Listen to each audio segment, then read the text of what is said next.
Muito bem, pessoal. A partir deste vídeo, vamos iniciar o estudo da legislação municipal aqui do município de Prata, Minas Gerais. A lei orgânica, que é a primeira lei que nós vamos estudar, é a lei que apresenta a organização, o funcionamento do município, as regras sobre os dois poderes do município, o poder executivo, que é a Prefeitura do Prata, e o poder legislativo, que é a Câmara de Vereadores do município. Nós vamos ver, então, nesta lei orgânica, as principais regras de funcionamento político aqui do município de Prata. E, claro, ao longo das aulas eu vou mostrando como que a banca costuma cobrar esses conteúdos nas provas de concurso. Pessoal, inicialmente, o que eu preciso saber dos primeiros artigos aqui da lei orgânica do município? O artigo 1º simplesmente apresenta o município de Prata, estado de Minas Gerais, assim como qualquer município, é uma pessoa jurídica de direito público e interno. Aqui a banca pode fazer uma pegadinha dizendo que o município é de direito privado ou de direito externo, e aí está errado. Uma pessoa de direito privado é uma empresa, inclusive empresas públicas. Agora, os municípios, como o município de Prata, são pessoas de direito público e interno.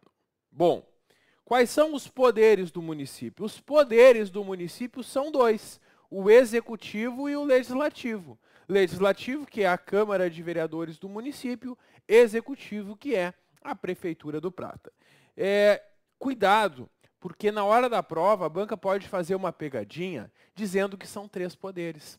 Porque, além do poder legislativo e executivo, existe lá na Constituição Federal o poder judiciário. Porque o Estado de Minas Gerais e a União possuem poder judiciário. Mas cuidado, nenhum município possui poder judiciário próprio. O poder judiciário, ele é sempre estadual ou federal. Então, quando a gente estuda a Constituição Federal, a gente vai encontrar 3 poderes. Mas quando a gente estuda a lei orgânica aqui do município de Prata, nós vamos encontrar 2 poderes, o executivo, que é a Prefeitura do Prata, e o legislativo, que é a Câmara de Vereadores. Maravilha. Bom, e aí, em regra, ressalvado casos que esta lei orgânica autorizar, é vedado, é proibido que qualquer um dos poderes delegue atribuições para o outro. E quem for investido nas funções de um não pode exercer do outro. Eu não posso ser ao mesmo tempo prefeito e vereador. Não pode estar nos 2 poderes ao mesmo tempo. Até porque os 2 poderes têm atribuições distintas. A prefeitura vai administrar o funcionamento do município, esse é o poder executivo. E a Câmara de Vereadores, que é o poder legislativo, vai fiscalizar tudo que é feito na prefeitura e também aprovar as leis. Como nós vamos estudar nesta lei, a gente vai ver como é que funciona essa aprovação de leis e demais normas aqui na Câmara Municipal de Prata. Pessoal, são símbolos do município: bandeira, brasão e hino. Não costuma cair muito em prova, porque não tem nenhum símbolo diferente aqui. Se a lei orgânica trouxesse algum símbolo em especial, ele poderia ser cobrado. Mas como ela não trouxe, ela foi bem genérica, isso dificilmente vai aparecer na prova do nosso concurso. A cidade de Prata é a sede do município, confere o nome, tranquilo. E o município rege-se por esta lei orgânica, que é votada, aprovada e promulgada pela Câmara Municipal. E nós vamos estudar, inclusive, como é que funciona para alterar algum artigo desta lei. Divisão administrativa, a divisão interna do município. O município ele pode se dividir internamente em distritos. Quando o município cria um distrito, essa criação tem que ser por lei após consulta plebiscitária. Pergunta para a população envolvida se eles concordam com a criação de um distrito. E aí, naqueles lugares mais afastados do centro da cidade, podem ser criados distritos. Muito bem, a criação ela pode efetivar-se mediante a fusão de 2 ou mais distritos, quer dizer, 2 ou mais distritos que já existem se unem para formar um novo distrito, sendo dispensada, nesse caso, a verificação dos requisitos. Pessoal, e para extinguir o distrito, também tem que passar por um plebiscito, e a população vai responder se concorda com a extinção. Sabe o que cai muito em prova sobre a criação de distritos? Os requisitos para a criação de novos distritos, que estão aqui no artigo 7º. Os requisitos para criar um novo distrito: população, eleitorado e arrecadação de 1/5 do exigido para criar um município. Quer dizer, existe uma quantidade mínima para a criação de um município. Para criar um distrito é 1/5 daquela quantidade. Além disso, naquele lugar, naquela povoação onde vai ser formado o novo distrito, tem que existir pelo menos 50 moradias, 50 casas, escola pública, posto de saúde e posto policial. Isso tudo é necessário para que possa criar um novo distrito. E a comprovação dos requisitos é feito por esses documentos aqui listados, que vão comprovar a população, eleitorado, moradias e tudo mais. Muito bem, e aí é possível fazer alteração da divisão administrativa do município a cada 4 anos, quadrienalmente, sempre no ano anterior ao das eleições municipais. De 4 em 4 anos tem eleições, certo? Um ano antes, ou seja, no 3º ano do mandato de cada prefeito, pode mudar essa divisão administrativa. E a instalação de um novo distrito é feita perante o presidente da Câmara de Vereadores. Na sede do distrito, eles fazem uma sessão solene para a instalação desse novo distrito quando ele é criado. Muito bem, isso é a parte bem introdutória, que já é objeto de questões de prova, principalmente aqueles requisitos do distrito e os poderes têm sido muito cobrados em prova. Agora nós vamos ver as competências do município. E ao estudar as competências do município, a gente tem que perceber uma coisa. No artigo 10, tem uma lista de competências privativas. Quando uma competência é privativa do município, significa que cabe somente ao município tratar dessas matérias. E essa grande lista do artigo 10 que nós temos com essas atribuições do município. Muito importante que vocês façam a leitura para se familiarizar com aquilo que cabe ao município, principalmente aqui à prefeitura. Bom, e aí o artigo 11, ele traz uma competência comum. Qual é a diferença da competência privativa para a competência comum? Na competência privativa nós temos coisas que só o município vai fazer. Aqui na competência comum, a gente vai ter uma atuação conjunta do município junto com os demais membros da federação. Quem são os demais membros da federação? O governo estadual de Minas Gerais, o governo federal. E aí nessas áreas aqui listadas, não é só a prefeitura que vai atuar. O governo do estado, órgãos públicos estaduais e a presidência da república, órgãos federais, vão atuar nessas áreas.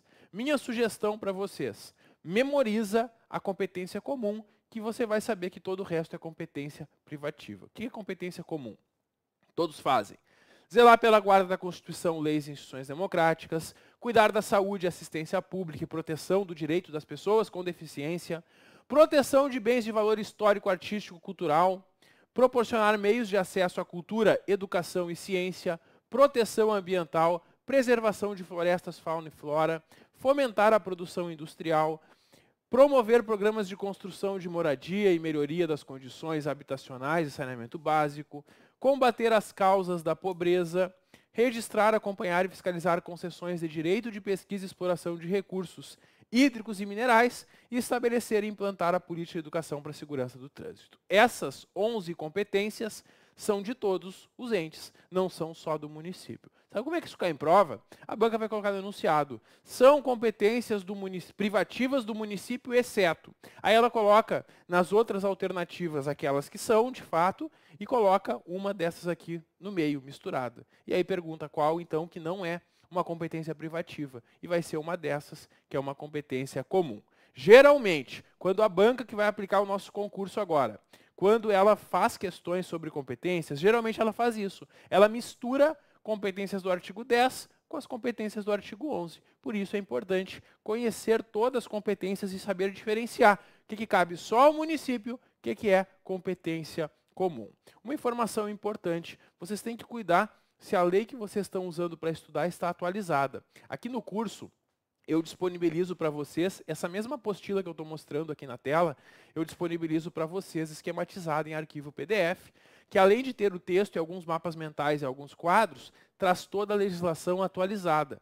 Dependendo de onde você acessar a lei na internet, você pode encontrar uma versão desatualizada. Cuidado, né?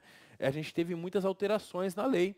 Tem muitas nesta lei que foram em 2013. E tem uma versão aí que está circulando na internet que não tem essas atualizações. Cuidado, porque você deve sempre estudar a legislação atualizada para o concurso. Muito bem.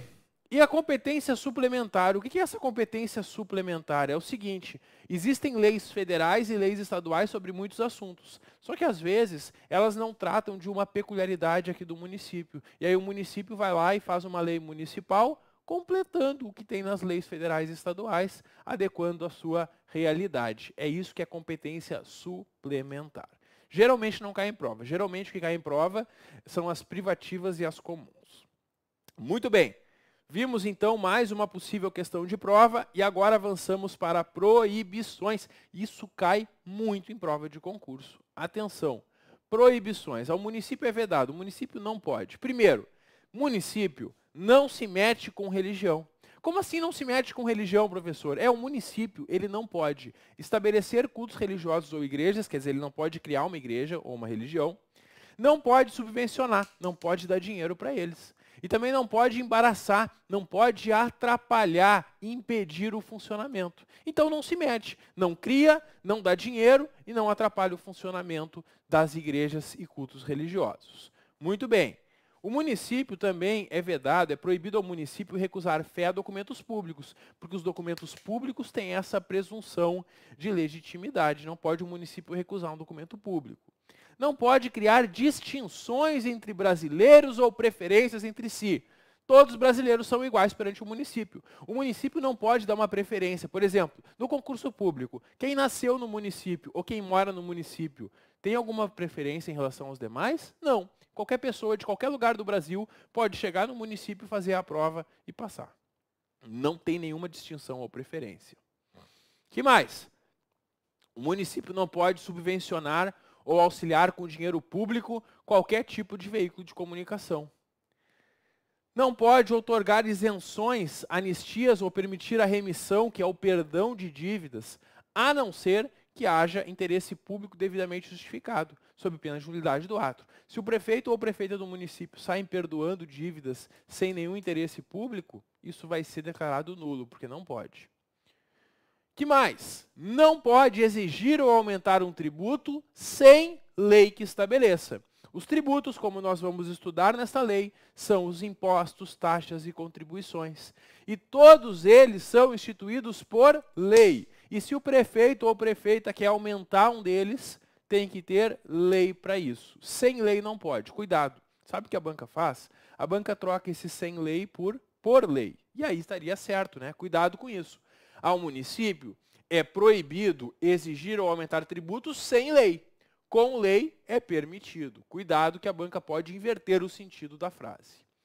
Também o município não pode instituir tratamento desigual, tratamento diferente entre contribuintes que estão na mesma situação, que estão em situação equivalente. Também não pode estabelecer diferença tributária, diferença do valor do tributo, do bem em razão de onde ele vem ou para onde ele vai. Todos vão ter o mesmo tributo.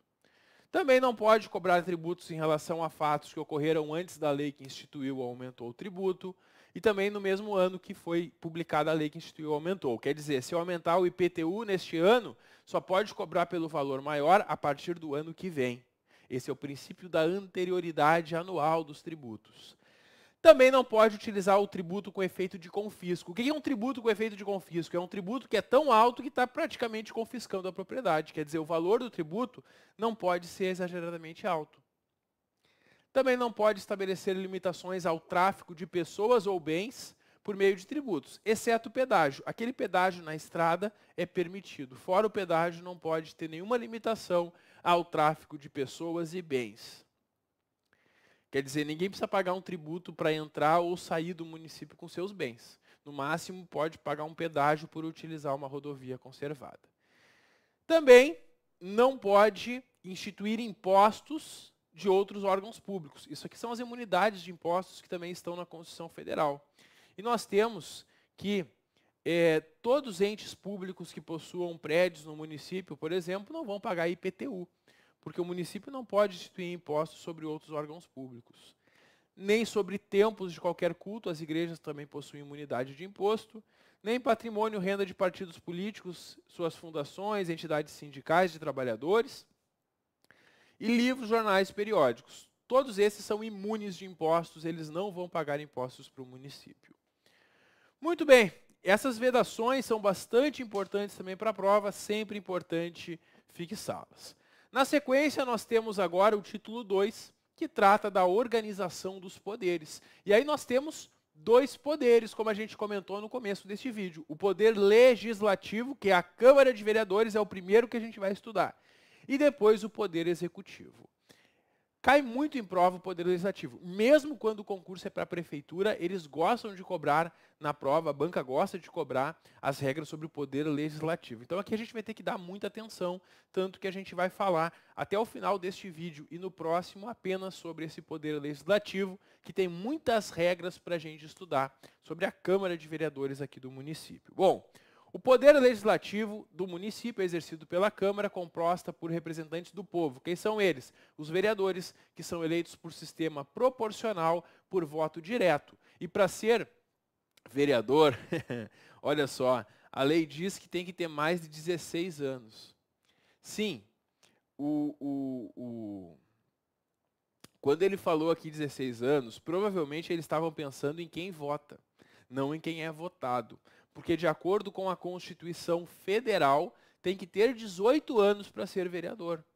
Agora, se na hora da prova a banca copiar essa frase, você vai marcar que está certo, porque é o que consta aqui no texto da lei orgânica, mesmo sabendo que na Constituição a idade mínima é de 18 anos para ser vereador.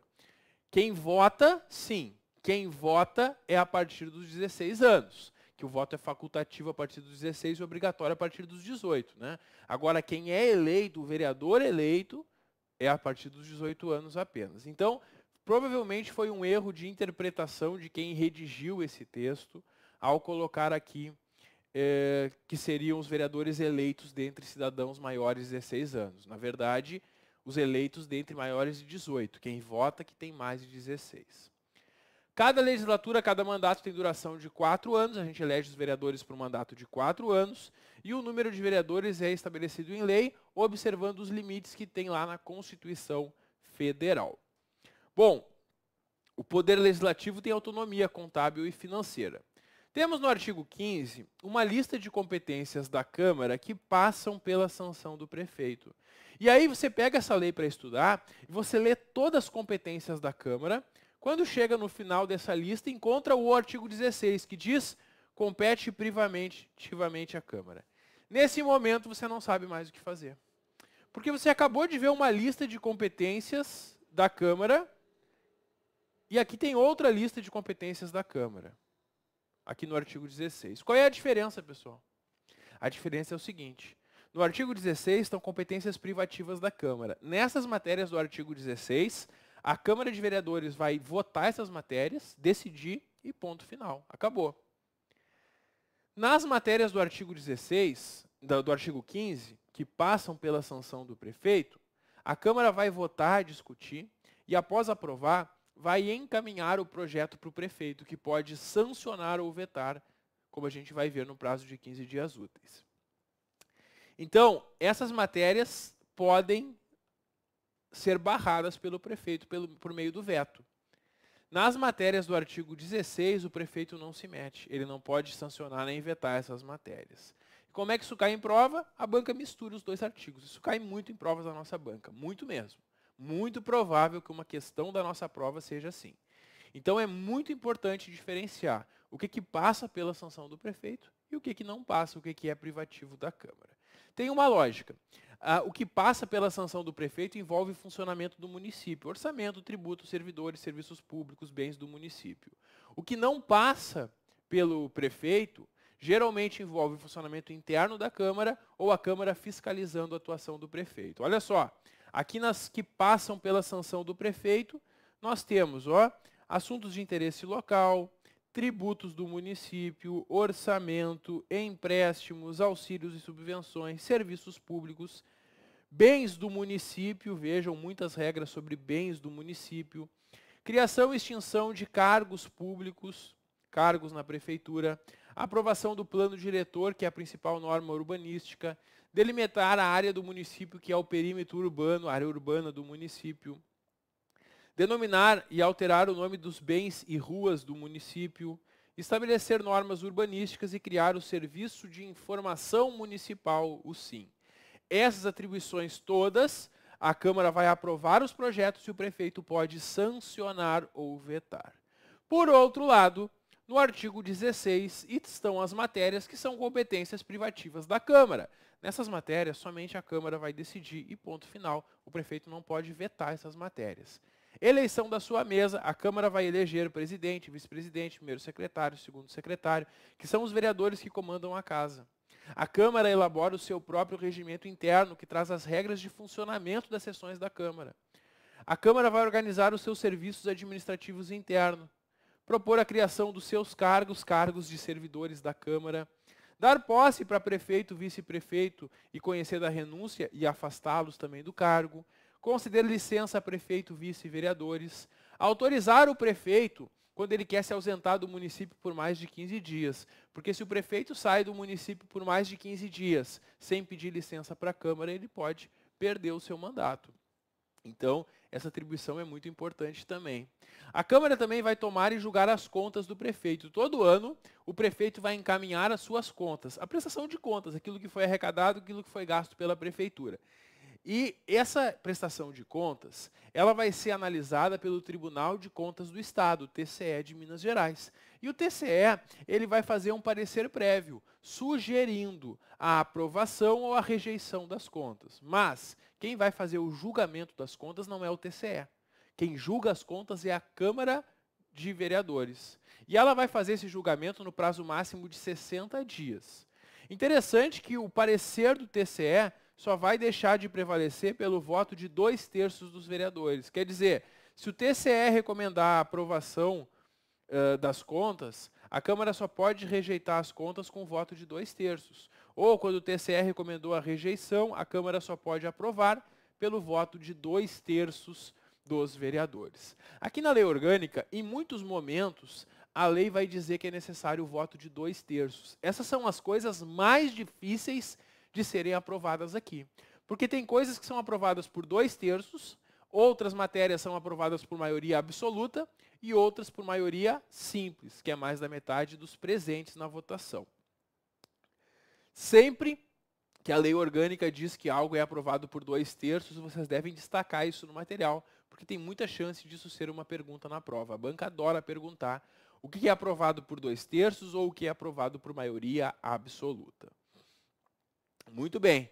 E aí tem outras atribuições da competência privativa da Câmara, como decretar a perda de mandato do prefeito e vice-vereadores, autorizar que sejam realizados empréstimos, estabelecer e mudar o local das suas reuniões, as reuniões da Câmara, convocar autoridades da Prefeitura para darem informações, criar a Comissão Parlamentar de Inquérito, que é uma comissão de vereadores criada para fazer uma investigação sobre um fato determinado e por prazo certo. E olha que interessante, para os vereadores criarem uma CPI, uma Comissão Parlamentar de Inquérito, é necessário o requerimento de pelo menos 1/3 dos vereadores. Isso também é bastante perguntado em provas de concurso.